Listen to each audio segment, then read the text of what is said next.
Hello,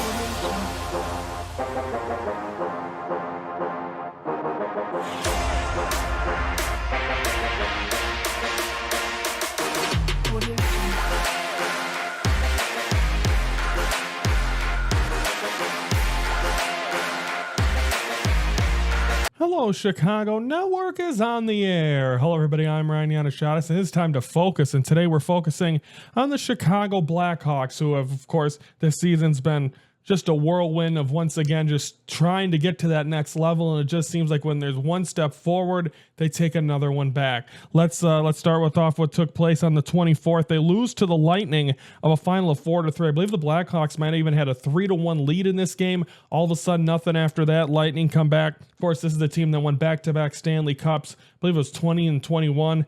And Lightning win 4-3. Then after that game, the Blackhawks trade Taylor Hall. Now Taylor Hall wasn't the where he was when he was a prospect. Overall, he's become a veteran, if you will, but it's just a guy that isn't. But apparently he was bonded very close with Connor Bedard. He said he was at morning skate. They were joking and laughing around. Then all of a sudden he's traded. So hopefully that doesn't affect the psyche and the growth of Connor Bedard. We're going to talk about him in just a second. And the Blackhawks lose 4-2 to the Wild on Sunday. And let's take a look at the upcoming schedule for the Chicago Blackhawks.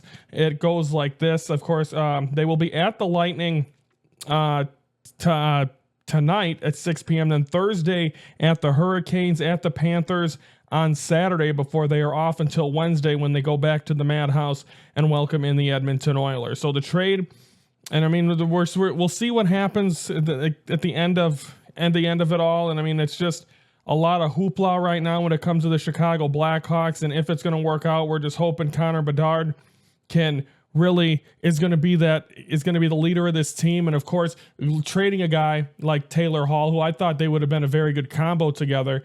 Unfortunately, that's not the case. They don't keep him. But I wanted to talk about, of course, the first 100 games of Patrick Kane. We brought it up, I believe, a couple weeks ago, and we have the exact numbers from 100 games of both guys. Patrick Kane had 34 goals. 110 games. Connor Bedard had 33 goals. Patrick Kane had 34. Assists, Connor Bedard has 66, and Patrick Kane had 72.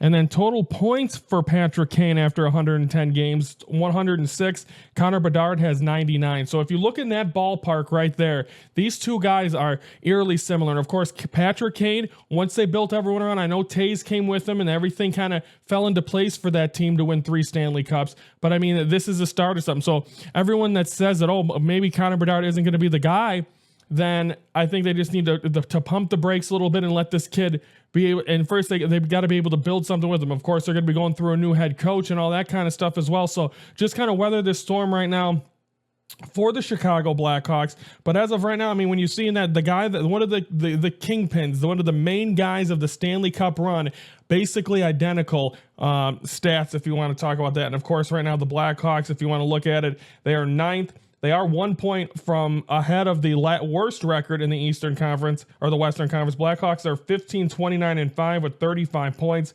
They are 20 points away from a wild card. So good night, hockey. But we'll continue to update you on anything else that happens with the Chicago Blackhawk team. But they lose both games, and we'll see what happens as the second half of the season coming up soon. We're going to be focusing tomorrow on the Chicago Bulls. I'll give you my take on, I'm hearing a lot of talk about selling of the Chicago Bulls and should they do it. I'll give you my opinion on if I think that should be the case. That's all coming up tomorrow as we're on our way to Focus 100, which will be Friday. Don't forget to comment below. What are your thoughts on the Patrick Kane and Connor Bedard comparison? Is that too much for a young kid to continue to talk about that kind of stuff and put that kind of pressure on a kid, even though don't have the same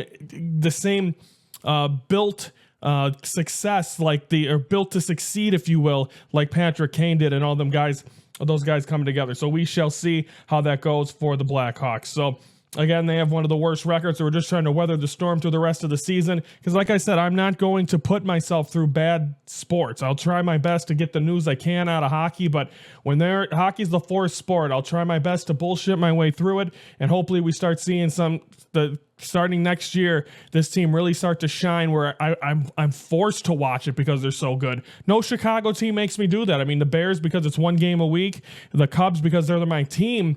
But I mean, when the best team in Chicago missed the playoffs and we're 83-79, that's not very good. We need to have something positive. But that is the Blackhawks. We'll focus tomorrow on the Bulls. Comment below your thoughts on the Blackhawks and the comparison. Don't forget to like the video if you like what you heard. And don't forget to subscribe to the Hello Chicago Network YouTube channel every Monday through Friday, 3:12 Central. We focus on something new. Like we said, our 100th focus will be Friday when we're looking back at the first 99 episodes. I'm Ryan Yanishadis from the Hello Chicago Network, and we're the focus of Chicago sports.